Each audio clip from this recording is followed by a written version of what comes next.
Je vous dis grand merci de nous avoir choisis pour partager l'actualité de la République démocratique du Congo. Vous êtes sur la bonne fréquence qu'est la fréquence des éclairés à travers l'émission Debout Congolais. Merci P. Matondo Mingi. Nabino Bayenyon Soyo Pesibiso attention pour partager Nabino Basangoya École Congo. Ceux qui aux alina no abonnés Yambo ete yo la démission oyo sengeli na yo sala yango. Abonnez-vous à la chaîne, likez vidéo oyo et surtout ko sanate ko partager yango na voisin. Topé kotika la biso commentaire ko yebisa biso mayeyo pozali ko bonza par rapport ya actualité oyo. Na boto di nyonso nazali ko tonda lisusu.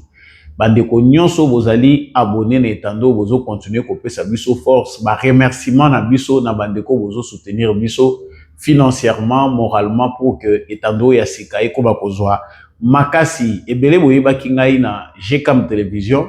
Ça c'est la chaîne Debout Congolais. En tout cas, faites un maximum d'efforts na ko aider biso pour que émission oyo bo partager ngo penda bisika nyonso pour que les frères bandeko ba papa ba maman oyo bazali ko luka mwana mboka samba olonga ba retrouver chaîne oyo noki Nazalaka natina ya koyebisa ba commun des mortels que justice yanzambe erataka motote, justice yanzambe motomoko te a échappaka na contrôle nango. Soki okoki ko échapper na contrôle ya bato mokili yeba yango que na contrôle ya commun oyo dénominateur commun na biso nyonso créateur moto échappaka azalite. Mabe tope malamu yo salaka oko récolter fruit nango atandele ezalaka nango sentence te ezali kaka moi rappel à l'ordre pour na biso nyonso ba humain oyebaka que ba acte yo zali ko poser ezali comptabiliser na lombango nazali ko kende na basango sango ya liboso boyebi ete réchauffement climatique ezali makasi côté ya Doha et pas wapi délégation ya gouvernement congolais na oyo ya ba terroriste ya M23 soutenu ou l'armée rwandaise sous une autre forme. Ma tractation ezali kuna ba pesaki bango 48 heures ndenge boyokaki pour que ba pesa conclusion. Alors nini ekoki ko bima kuna pourquoi baza agitation ezali mingi to ko lobelango na kati ya émission oyo. Je vais vous montrer pourquoi c'est fini. Pourquoi c'est fini, pourquoi le match est gagné, ça paraît illusoire, mais vous allez savoir dans cette émission de quoi il s'agit et pourquoi c'est fini. Tokolobela na kati émission oyo démarche oyo esengeli République démocratique du Congo kosala. Ndenge moko kaka AFC ya Corneille Nangaa oyo azali na Joseph Kabila ezalaki créé à partir ya Kenya. Mouvement terroriste ya Monsieur Thomas Lubanga oyo azalaki ancien prisonnier ya CPI asali lisusu déclaration à partir ya Uganda que ye azali na intention te ya ko attaquer République démocratique du Congo awa akomi ko lukande dialogue. Est-ce que Uganda, après avoir ouvert les frontières avec la République démocratique du Congo, cette fois-ci c'est un autre rebelle, un terroriste déjà arrêté par la CPI qui fait ses déclarations à partir de l'Ouganda où il vit en toute sécurité. De quoi s'agit-il? Tokolobela na kati émission oyo nini oyo Congo etikali pona kosala na Uganda na phase oyo ya suka oyo Rwanda za déjà l'agonie. Tokolobela ngo na kati ya émission na biso ya mokolo lelo. Les combats continuent à l'est de la République démocratique du Congo. Ndenge kaka bozali koyoka ngo bitumba ezali ko continuer ba terroriste oyo bamoni que bazali ko gagner le côté bazo continuer toujours pour créer zizanie. Alors en quoi cela va déboucher? Dans cette émission encore vous saurez le pourquoi. La dynamique oyo ezali ko se construire autour ya dialogue national. Batu balingi ko diembela mingi makambo ya dialogue. Nazali pe na parenthèse moko importante naza ko fongolela bino awa na émission oyo. Nalingaki na sa elango émission mais je n'ai pas le temps. Je vais vous parler ndenge nini batu ya PPRD ya Kinshasa na perte ya vitesse baza prêt ba lâcher autorité morale na bango. Autorité morale na bango nani? Joseph Kabila. Dans cette émission, Samba Olonga vous promet des vérités. Restez branchés, restez accrochés. Aux à nouveau, n'engé na ote kolobane bandeli. Likez vidéo oyo, partagez à mon voisin, surtout Kombo Sanate Kotika commentaire. Dites-nous ce que vous pensez de notre actualité. Ya moyete na bandana zali toujours pour insister na bandeko oyo vous allez soutenir biso. Oyo vous allez capable de soutenir biso. Je mis un numéro de la banque. Vraiment, dans mon panzi étando, topé na se étando na biso pour ceux qui peuvent soutenir cette émission pour que tout soit mara ancre. Ceux qui journalistes na bino a commis payer na batu mususu boyeba que consommation na bino boko kima bino moko. Donc, soutenez ceux qui peuvent le faire. Le numéro est en bas d'écran. Je remercie sincèrement Batebele Oyo, Bazali Kosala Bageste, Bamusuku Balingi Totana Bakombo na Bangote. Avec vraiment de tout cœur, je remercie sincèrement Batoyo Bazali Kosala moi geste à travers la banque, à travers des appels pour soutenir cette émission. Je vous dis grand merci. Alors, Nazonia wa ndenge na ute koyebisa bino na émission elekaki na lobelaki ba dynamique oyo ezali se construire na niveau national autour ya makambo ya dialogue. Donc tolobaki ndenge nini Félix Tshisekedi azali capable ya ko bouger classe politique congolaise, arriver enfin ya ko dissuader acteurs politiques na ba religieux oyo balingaki ba memaye na sens contraire. Donc ça c'est une petite parenthèse on a za na moi introduction à l'émission oyo bo mona bino moko que format oyo bango balingela ki dialogue na oyo Tshisekedi amemi eza penda yango presque te. Je vais revenir encore enfin sur cette affaire. Et là kwa liboso esengeli toyeba awa en analysant ezali que enfin finalement ce qui devait être fait il y a plusieurs années passées est en train de se passer. Les États-Unis d'Amérique, pour ne pas parler de l'administration Trump, bazui mokano ya ko reprendre le contrôle ya Congo. Je sais toujours que tant que le bakamaka boye choka ka ba mususu boka ya biso boka na biso photos à l'indépendant to salo to lingi ndingi nini ba américain bazo contrôle ya boka na biso. Vous savez, ça a déjà été préparé, ça a été déjà planifié depuis longtemps que la République démocratique du Congo devait s'allier officiellement à une puissance pour essayer de se sécuriser, d'être en sécurité face à la menace qui pèse sur le Congo à cause de son sous-sol. Ezali likambo et les conditions et bandi les lotis. Ba penseur ya mené lokola ba papa Etienne Tshisekedi wa Mulumba bazali parmi bateau ba forja qui déjà pensé wana pour que la République démocratique du Congo poto soit débouché politique et pour permettre biso que l'obito soit totalement indépendant. Il faut total ndenge nini tokoki ko s'allier na puissance oyo akoki ko aider biso pe pour biso pe to sala un pas l'obito imposer respect pour la boka na biso. Alors aussi tolobeli ba émission mingi concernant Trump, la proposition de Tshisekedi. Awa tozali koloba toza ko insister yango pourquoi l'affaire ya Trump na Tshisekedi ezali incontournable. Pourquoi na momo tozali koloba les États-Unis d'Amérique ou l'administration américaine bazali plus en avance que biso ba Congolais toza ko sala débat. Na moment où biso na Congo tozali ko réfléchir sur des petites informations ou des bribes d'informations manipulées aux États-Unis d'Amérique basi ba bandaki kala calcul ya ba intérêt na bango na République démocratique du Congo. J'en ai parlé dans mes récentes émissions pour na koloba ke soko landi elobeli ya Trump. Comment il est obsédé de la République démocratique du Congo sur ce qu'il a découvert. Donc, Azan attend à perdre et surtout la philosophie à businessman, Azali Mouto a moni déjà qu'il n'y a pas de temps à perdre. Ce qui bino moko botagi na délai moko topé na période moko il y a 2 mois. beaucoup de monde a une conférence de presse. Il y a Donald Trump. Le nombre où il y a cité République démocratique du Congo, ceux qui n'ont se trompé, c'est l'équipe à 20. C'est comme il 30. C'est que chaque jour qui passe, Donald Trump parle de la République démocratique du Congo.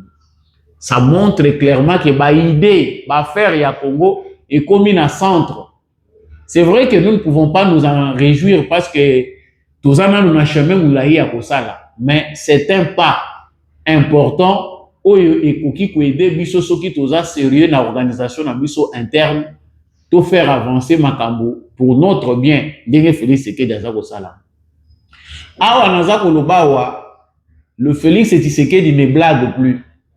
Deal oyo yana ba américain eningisi mokili mobimba. Etiki pe ba orphelin d'intérêt.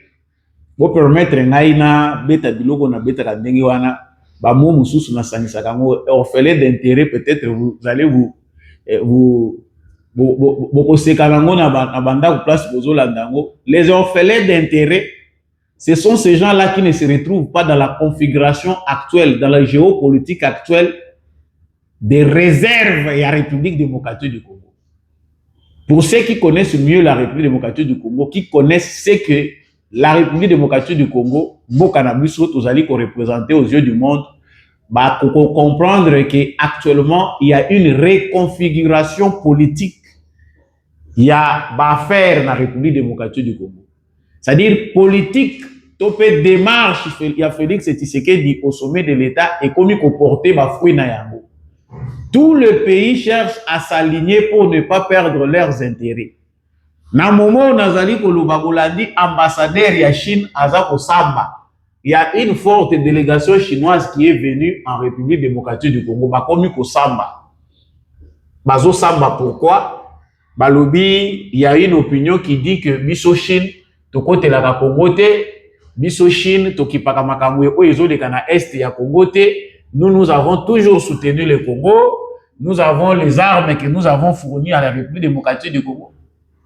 Aujourd'hui, la Chine est en train de regretter la position prise par Tshisekedi de faire des États-Unis d'Amérique un allié principal. Ceux qui ont des acteurs politiques ici à l'interne, pour la plupart, ce sont des gens manipulés. C'est vrai que notre destin ne peut pas être entre les mains des États-Unis. Mais obtenir ces deals, ezali et l'eau moko ezali très capital pour la mission. Les Chinois va les lire. Nous sommes là en train d'assister de manière passive à l'inverse. Amérique n'a Tshisekedi va s'accorder au moni Trump. Nassé ce qui a le lobby, c'est un dirigeant puissant. Le rôle ailleurs, Chine a coincé biso tous les sous son accès dans les matières importantes ou bien les minéraux critiques. Na Congo tozu passe en or, to sakana nangote. Awa objectif ya ba américain ezali penda ba réduire influence chinoise nyonso na République démocratique du Congo. Bino moko botala na pesa bino exemple moko eleka lobi na landi Jean-Pierre Bemba azali ko présenter maquette ya sika ya aéroport oyo baza kotonga ya Njili. Cet aéroport là, il y avait déjà une entreprise turque oyo déjà bazwa qui marché wana. Il y a plus d'1 milliard de dollars pour construire un aéroport moderne. Mais Nicolo Yabamagouyo et Salemaki, y compris l'aventure liée dans Makabouya Nicolas Kazadi. L'entreprise turque là a été déclassée, Mille Vest a été déclassée. Dans le moment où Tozali Koloba, les entreprise moko américaine, Nde Moutou, Ezui, marché, y aéroport, y Njili. C'est-à-dire, la maquette, selon plan Nabango, ça sera le plus grand aéroport. Ils allaient infrastructure en Afrique centrale, là où était là pour Zalaté. Qui sont en train de construire, c'est les Américains. Ils appellent l'euro moro capital, ou même des fois, biso moro ba yebite, biso moro ba congolais to yebite ou tout zali. Piste et aéroport et Njili, ils allaient la plus grande piste du monde. Vous allez vérifier ce que je suis en train de dire. Ils allaient classer parmi les pistes stratégiques. NASA, CIA, c'est-à-dire tous les services sur la sécurité américaine, pistes wana ils allaient classer parmi les pistes en termes stratégiques. guerre mondiale ekoya nini ekoya ezali parmi ba piste oyo na mulai nango près de 4 km et je ne sais plus quoi là, mais vous pouvez vérifier les lois sous mokili ya ba yebisa onyo sauté ko vérifier. C'est-à-dire c'est un endroit très stratégique. Ezaka ka chikolo bwete otoyebi oyo or ya nani uranium ya Congo et c'est la deuxième guerre mondiale. Nous racontons ça un peu comme des fables, mais le Congo est un pays hautement stratégique. Les minéraux, faute de responsabilité congolaise, ils ont comme la malédiction pour la mission. Donc cette parenthèse n'a créé que cette affaire des Américains est déjà close. La guerre est déjà terminée. Ça fait mal aux oreilles, hein? Sur le terrain, vous voyez autre chose, nous vous disons autre chose. Franchement, c'est fini. Et si kuna bango biso tozozala na retard, pourquoi? Parce que nous n'anticipons pas. Nous to quotité pleinement la politique ya pour prévoir. Tu sais que déjà ça côté déjà. Tu sais que abandi déjà pour réparer erreur d'état. Nous sommes un pays qui ne planifiait pas. À venir, il y a Congo dans 20 ans, vous voyez, dans 10 ans, qui peut venir le Congo dans 50 ans. Rien. Tout ce que Sika, on a Félix et Tshisekedi, Moutaza pour apprendre, il faut qu'on prévoit. Anticipation, il faut y aller. Mais Miso, ce qu'on a dit, acteur politique et belé dans le Congolais, déconnecté de la réalité. Réflexion, ce qui est à Bissika, poche, Suki. Il faut réfléchir au-delà de votre ventre. Si nous voulons laisser un pays à bien à biso, il faut voir l'essentiel. Il y a une université minière. On est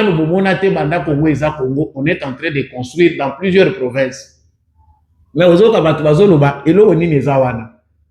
on nous a abrutis. Nous savons très bien que le complot visait à nous réduire à l'état des animaux. Même les animaux qui se révolter. Mais nous réduire à l'état vraiment où il faut résister les sous-soutis. Parce qu'aujourd'hui, notre survie dépend seulement du pain que nous mangeons. Il y a un moni ébélé, tout ça comprendre, bande comme sous ce qu'on moni compréhension, ils ont mon résistance, nous ceci là qui. Ceux qui osent continuer à résister malgré barin, et autres, ça la passe, qu'on a les boumoueza vite. Yo aux fort. Mais ce n'est pas donné à tout le monde. Donc, géopolitique, et ça dit que bateau baza non aligné. Et comme il y a un alignement, avant de méditer avec les informations, je me suis dit, bingo, c'est fini.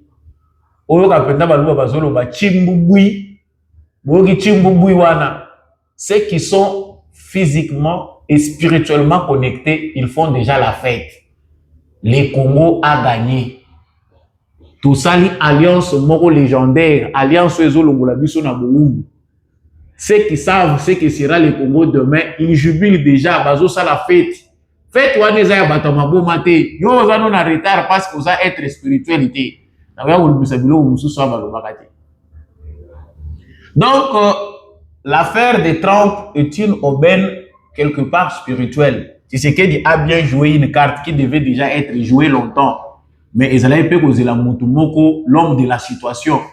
Et Trump est cet homme-là de la situation. Ah, Tshisekedi a yambi ma pasteur, et ma pasteur va changer nini. Yo, kozala kaka na bonyama, parce que ça être spiritualité. Tu ne vois pas les choses que les gens spirituels voient. Malamou essaie côté dimension moussous. Donc, Chine a l'eli, Yewana Zagolela. Bakomi ko botola. Babylone na mususu. Amérique a komi ko yiba na ndenga mayeli. Boyoka ki 2 milliardaires américains. Bayaki. Na cadre ya contentieux moko balobi bango baza prêt bazo résoudre contentieux wana ba récupérer ba mine wana. La Chine, bien que très présente sur le sol congolais, risque de perdre une part importante. Il y a affaire na la République démocratique du Congo parce que bazara politique ya mabe. Les Chinois réfléchissent en termes d'intérêt na bango, business na bango kaka. Tout cas, comme on a été place Amérique a menacé Chine et a menacé Rwanda. Les Chine a menacé Rwanda. Pour que nous allons aussi vous sanctionner à cause de Makambozo Sala na Congo. Jamais. Chine jamais a tenir langage aux États-Unis à tenir. Même si les Américains sont faux aussi au départ. bazapeka mabe na makambo yango ndenge toujours vivre yango. Mais au moins eux on dit clairement les choses que tala mabe yango. Yango tozeli bisa bandeko ba ke distraction na doa. Il n'y a rien, vous n'aurez rien. Basi barulaki bino kala les vraies affaires, il y a bien. Déjà oui, ici là qui na Washington. Ce qui reste là, bato bayebi komi kitisa. Bato bayebi que les Congos ne leur devaient rien. Pour bango bakende koboma bato na est, ils peuvent sauver leur peau. Mais pour le reste, ceux qui s'entêtent, qui pensent qu'il y a encore du temps, vous êtes tellement aveuglés par les sangs Yabato Bobomi que vous ne pouvez pas voir l'épée de Damoclès qui repose sur vos têtes. Ça fait bizarre, mais c'est malheureux pour vous. Donc, l'affaire de Sédiel, parce que Namakambo Etali Doha, Bango Balobi Tshisekedi a compliqué. C'est pas Tshisekedi qui est compliqué. Le temps n'est plus propice aux aventures. Le temps, ne profite plus aux aventuriers. Soki bo mesana ki kozo bozayo kozo na pété. Tout royo, ba yebisa bino ki bozo rien. Il y a que des cadeaux empoisonnés. Oh, et Tomoni et Tshisekedi a fini par se plier. Il pense que la guerre c'est Trump qui va terminer. Kende ko bundana Trump. Des ordres nyonso bozo créer sur le terrain parce qu'au moment où nous parlons ici, ils sont en train de s'agiter. Babimisi ba militaire, bazo kende ko provoquer FARDC na ba wazalendo na ba position na ba. À 17 km de Bukavu, ils sont en train de créer ba attaque. Ba stratégie na bango les a épuisés. Tshisekedi les a épuisés. Babisa bino kalabo s'aligner. On ne combat pas Dieu, il y a un temps pour toutes choses. Alignez-vous, bo cessez ma bêtise na bino. Bo moni Tshisekedi zo ba na bino. Bobunda. Adowa s'est imposé. Les secrétaires d'État américains, l'envoyé spécial de Donald Trump, basi ba yebisi bango, makamba yebisi bango, bakokoka kolobango te na ba média. Ils sont seulement de s'attaquer à Tshisekedi pour ba yebi que Tshisekedi bête noire na bango, bango il faut ba attaquer. Pour yebi que Tshisekedi mutalukeli bango makamba. Mais bazala na courage ya koloba oyo ba yebisi bango na doa. On leur a dit soki bolingi bomona kake bête la binoté signature ao. Et ce qui se fait à Doha, c'est conformément à l'esprit à Makambo Salami à Washington. L'intégrité de la République démocratique du Congo, l'intégrité territoriale, les actes négociables. Bon, c'est cantonné. Les actes moni malamu ya kozala na ba texte, koyeba droit, kolandela ba droit. Bango bakanisa yeke Doha, eza moyen pour na bango basa la jubilé, basa la fête. Kagame akanisi ka kodiembela na Doha. Libulo timbolaki. Il n'y a pas moyen de s'accrocher là-bas. Et surtout que la République démocratique du Congo a insisté auprès des Américains que Bo Kanga Binomoko Bo s'impliquer pour que Akoro Yebo Tafrina. Et là, on a Eric Prince. Oh, Balobi Eric Prince. Oh, oui, non. Eric Prince, c'est une anticipation stratégique. Tu sais qu'il y a talité. Il faut déjà créer des garde-fous pour bonge celaye. Kagame azana minduki ya kobunda bitumbate. Vrai minduki yango basi ba botoli diplomatiquement. Kagame onyo so bozo mona neza agitation oyo eza eponi lisusu ngonga na ngote. Agitation ya Kagame na momo oyo na manipulation ezali ba moyen oyo bango bazali ko utiliser dans le passé peso reçu. Mais au stade actuel où la vérité a déjà éclaté au grand jour sur les rôles de ces pantins que nous appelons Kagame, il n'y a plus moyen de manipuler les gens. Mais comme ils sont déjà obstinés, ou obstination na bango ils ont poussé bango va continuer à gaspiller bon on a ba communication bizarre, va continuer à manipuler ba Congolais, va créer plus grand nombre de bateaux, va contredire version à Tshisekedi, pensant qu'en les faisant ils vont être sauvés. Honte à vous, il ne s'agit pas d'un problème de corps, il s'agit du Congo.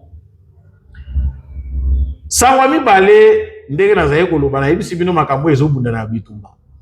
le Congo a ciblé le Rwanda. Je parle le Congo sous Tshisekedi. Parce que Rwanda Ndemutazali pointé du doigt comme agresseur et à Congo. Et c'est Tshisekedi qui a déboulonné le système Kagame. Mais il y a aussi d'autres pays qui doivent subir le même sort parce qu'ils sont dans ce même jeu pour créer l'instabilité au Congo. Enfin, va profiter de la chaîne. Tshisekedi va punir le monde entier à cause de ce qu'ils ont fait au Congo. Avant la zone dans la région. J'ai parlé de la Chine. J'en ai parlé dans l'émission qui en Europe, France, Belgique, Air Moko, on dirait une position qui a commis 100% Congo. Air Moko, ba mafia na bango moni batomboki. Langage est commis double. Parce que ce qu'on tali Belgique yango, ne esika oyo ba diaspori. Vous excusez un terme la lingaka ko musabilo ko ezaki to côté mais les diasporis aussi existent. Une diaspora, une frange de la diaspora pourrie. Donc il y a aussi cette affaire de l'Ouganda. L'Ouganda, à travers Thomas Lubanga, va planifier qui va action na bango ya mabe, ba yeba ki déjà pour na bango que ils vont créer encore un autre grand mouvement terroriste ou rebelle na Ituri. Comme ça, Ouganda a ko souffler les chaud et les froid. De l'autre côté, bazana kati ya ko planifier, bazako bongisa na bango net bazo bongisa ADF na ba forces armées à République démocratique du Congo. De l'autre côté, bazali ko sauver ba intérêt à France na Ouganda via les mouvements rebelles que va créer Thomas Lubanga. Mais tant ba meki aventure wana ba moni que renseignement congolais ils ont information. L'Ouganda a joué une stratégie pour na bango bazo kanisa ke au Congo bazo ba Tshisekedi a yebité. Tshisekedi, c'est aussi dans son comportement, ce que l'a dit même diplomatie à Tshisekedi, des fois il se fait passer pour un ignorant, alors qu'Ayebi Makambo Azako Sala. Vous savez que Tolobela a affaire au Ouganda depuis longtemps. Pour la plupart des Congolais, il avait fallu que Félix Tshisekedi coupe les relations avec l'Ouganda. Mais quand on a remarqué, observé totali démarche à Tshisekedi, on a vu qu'il avait raison. Il y a comme Makambo na lolenge ezalaki kokende. Par sagesse, il a évité d'affronter deux pays à la fois directement. Thomas Lubanga a zui au randenge kaka président ya Kenya oyo Biseka Sekarutu. Ndenge andimaki création ya AFC ya Kabila Nananga à partir ya Kenya pour épauler Kagame. Tala leloyo karma ndenge zoko faire souffrir ye kuna na Kenya. Il est le président Oyo atekali ko kutana na makambo azo kutana na ngole lote. Aujourd'hui, il est en train de vivre ce qu'il ne pouvait pas vivre na kati ya Kenya. À cause ya mutema mabe. Il faut que le Grand Congo souffre. Bango na bango banilotique ba se soutenir pour basala makambo bango bazo banza kosala. Chers Congolais, c'est ici des places parenthèses ya munene ezali. Cette affaire ndenge Batubele bazako comprendre la France était derrière l'aventure de Thomas Lubanga avec l'Ouganda, créer une grande rébellion lisusu na Ituri.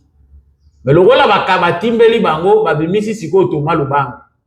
Thomas Lubanga, ancien prisonnier, il y a ces pays. Alors non, moi je n'avisais pas attaquer la RDC. Je suis un opposant, namoni Kemboka et Tshisekedi, bazako gérer batumala mouté, il y a corruption, il y a ceci. Alingami comme ça c'est quoi opposant. Pourquoi? Parce que l'Ouganda est visé déjà diplomatiquement par la RDC. Makambebele o Ouganda zako sala ya cash makanisi ke Congo yebite Congo yebi. Mais Congo azako sala beaucoup plus pression na diplomatie que na action concrète o occasionné même fin il y a coopération militaire na Ouganda.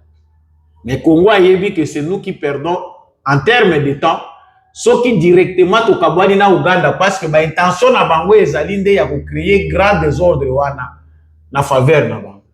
Mais bota la sagesse à Tshisekedi ndenge e betishi Ouganda mutu. La conférence de presse de Thomas Lubanga est bien manipulée par l'Ouganda. Ba yebi déjà que baza visé. Ba yebi makambo Rwanda za ko subir. Il faut basa la profil ba yango bomoni Thomas Lubanga ye alobi non moi je suis quelqu'un na lingité que ngana soki na lingaki na attaquer RDC mais naza déjà na porte RDC aussi bomisi batubele. Thomas Lubanga a fait tuer beaucoup de jeunes Congolais. A bomisi bango alobi le président Thomas Lubanga que nous sommes se trouve en exil forcé à Kampala à raison de la persécution dont lui-même et ses compagnons sont victimes. Persécution consécutive aux dénonciations de l'affairisme et de l'incapacité du gouvernement provincial. Donc, il y a un indio qui ne peut pas zamba pose le sous arme. Alors, le processus il y a deux insuffisant. Azo senga démarche ya sika. Processus il y a deux wana bandeko. J'ai pris cet élément ya Thomas Lubanga pour na yebisa bino makambo ezo kana ko salema. Lokola ba moni ke Tshisekedi aza na longueur d'avance à l'équipe bango. Amemi bango na dimension à likolo.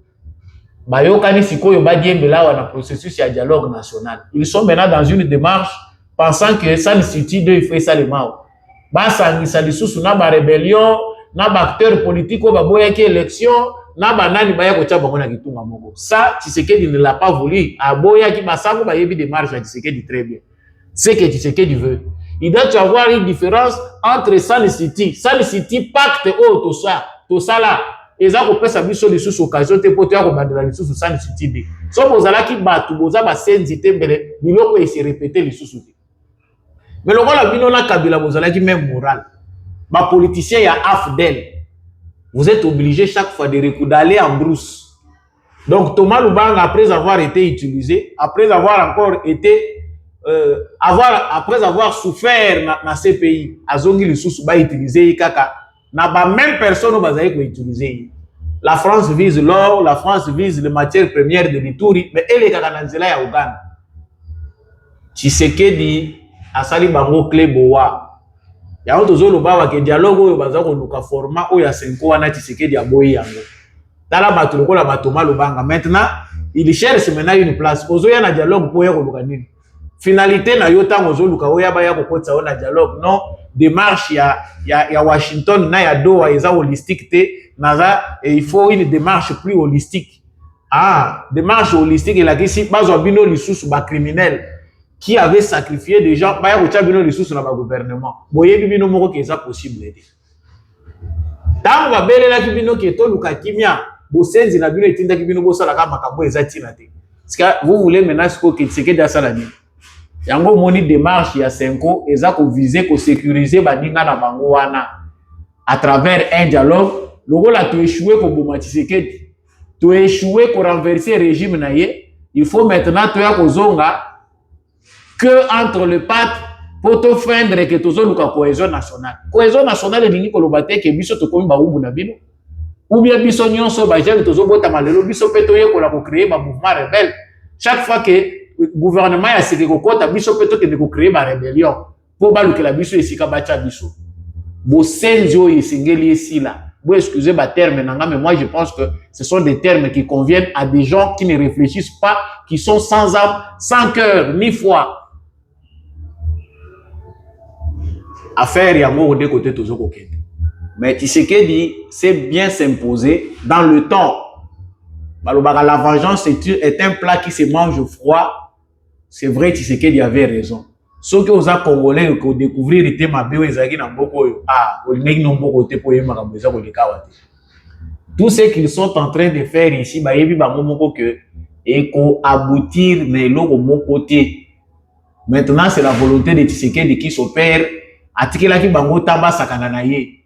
Omoni ba américain ba sali part des choses na bango ba tali pe ba viser ba intérêt na bango.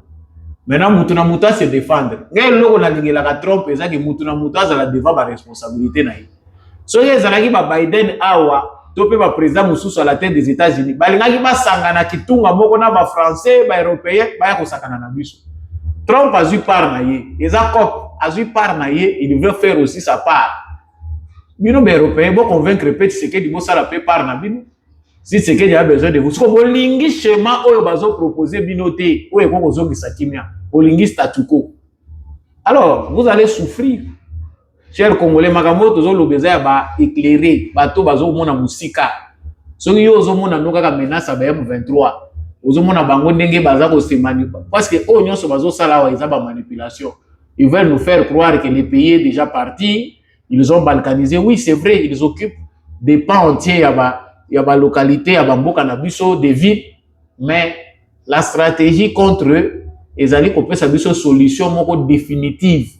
Ils allaient sous solution, ils allaient sous solution. Donc, à Doha, bande kona biso wana tozo pesa bango bayo to yebisa ki bino ke turo boko zo rien soki batekeli bino nyama na saki boya ko luka muto awate po to yebi pe mutatinda ki bino na zamba ti oyo ozo ke kuna ono te adowa c'est la volonté de Tshisekedi n'a rien fait comprenne qui pourra soki o comprendre te oh biso wapi biso to lobaka ka mikolo nyonso na soki saki na lobi bato ya PPRD ya Kabila balashe mutu na bango nazo kaka kotia en garde bon nakoloba te mise en garde des AP bon toyebi bino te bolimisa biso mais entre citoyens congolais les conseillers du président Félix Tshisekedi botika koyamba bakabiliste toyebi que parmi ces conseillers il y a aussi des kabilistes chers conseillers du président Tshisekedi te tout le monde ne peut pas être sauvé soki yo bongoli mutema okanisi pe ke ndeko na yo azaka destiné kwa bongola mutema c'est pas ça c'est peut-être ça l'erreur de certains chrétiens penser que mutu nyonso akokoma kaka koyamba te sélection ezalaka bakabiliste bazao makambo nazo lobo eza ya solo baminaku bashadari bakoti ba réunion bazoluka bakutana na président Tshisekedi bozoluka bakutana ne pona ne bino bolingi ke mboke pela moto po bozwa raison comme vous avez maintenant échoué bolingi bo abandonner Kabila po boke diwa président Félix Tshisekedi makambo tolobaka mais suka ka esale makakaka koyamba bato yote lokwa ba memoni bakomi coincé bayambaki Kabila wana makelele bazobeta maboko babeti manzanza tolobaki communication oyo eza payante oyo ezalaka ya durée moko muke eza folklore so balembo mbongo esili bakanga munoko tous ceux qui chantaient Kabila boluka bango na ba réseaux sociaux ba oyo nyonso batondisaki réseaux sociaux pour nous imposer un Kabila qui n'existait plus politiquement baza wapi Kabila est porté disparu tout ce qu'ils avaient prévu à faire na Katanga et échoué bakomi ko se victimiser o ndenge nini ko kende ko kota na faire ma Kabila bakomi ko lela bino bolobaki awa na makasi nyonso ke Kabila zo kita na partie orientale il a les droits en tant qu'ancien président il a les droits il a un rôle à jouer boloba lisusu sikoyo bokomi ko kota ba réunion ndenge nini bokende ko coopérer na Tshisekedi kwa cha bino wapi ça c'est ce que nous ne voulons pas il n'y a plus de place pour na batuloko la bino il n'y en a pas. Moi, je ne dis pas ça à la place de Tshisekedi, mais en tant que Congolais, Tshisekedi a un mandat. Vous êtes des Congolais. Si vous avez battu raisonnable, vous avez se déconnecter na Kabila, vous avez une élection. Mais vous avez pensé que les élections, pour Nabino, c'est perdu. Il faut suivre un monsieur moins intelligent en train de vous manipuler. Et là, on dit ici la carte. Aïe, si vous avez une élection, vous avez pété. Si vous avez réclamé. Bande we mission esili makambo ebele ko lubango mbange komi ko sala pasi to yebi que makambo esili un peu comme de fou nous voyons plus loin nous vous disons que c'est fini ba mata ba kita bango moko ba pesi Tshisekedi ba beki ya kovanda na mboko jusqu'à ce qu'il installe la paix. Moi pour moi Tshisekedi la priorité c'est la paix et la sécurité tant que l'intégrité territoriale la paix n'est pas établie sur toute l'étendue du territoire, Félix Tshisekedi ne quitte pas le pouvoir. Il reste président. Et je pense que les Congolais qui sont majoritaires, qui l'ont compris, va raisonner raisonner. Et monsieur Komina Soukamato Domingue Nabilonyo Sobolandi Biso depuis Congo, Bobimba République, Bolandi Biso na Canada, Bolandi Biso na Gabon, Bozana Liban, Bozali na Dubaï, Bozana Chine, partout dans le monde, partout où vous êtes, tiens un commentaire, Bolandi Biso depuis Wapi. Likez vidéo, partagez à mon voisin. Yebisa biso pe makanisi na yo na commentaire, surtout ko bosana te pour s'abonner, pour soutenir l'émission oyo. Somba encre na biso, ça moi quand tu bien na yo na compte Kiti ezali wana pour que cette émission fasse vraiment de bonnes choses, ne bolingi to continuer pour sensibiliser, pour mobiliser pour que Bendele Ekoyate. Vous n'avez pas à mettre dans la banque, le numéro en bas de votre écran peut vous servir pour que vous souteniez cette émission. Alors, merci. Dans l'angle de la vérité des urnes, Jean-Louis Timbalanga, je remercie Papa Maurice Kikangala depuis l'Irlande, Papa Michel Lumakaso, Papa Boniface Mpunga, Maman Billy Bilonda, Papa Paulin Chika, Maman Lisette Mumbendu, Maman Rose Sirikari, Maman Bilonda peut pas combien belé, hein? Et tous ceux qui adorent cette émission, vous êtes nombreux à chercher Sambolonga. Bon partager émission oyo bandeko nyonso bakutana nango. Ngai na bino na banzi tokutana na émission mosusu.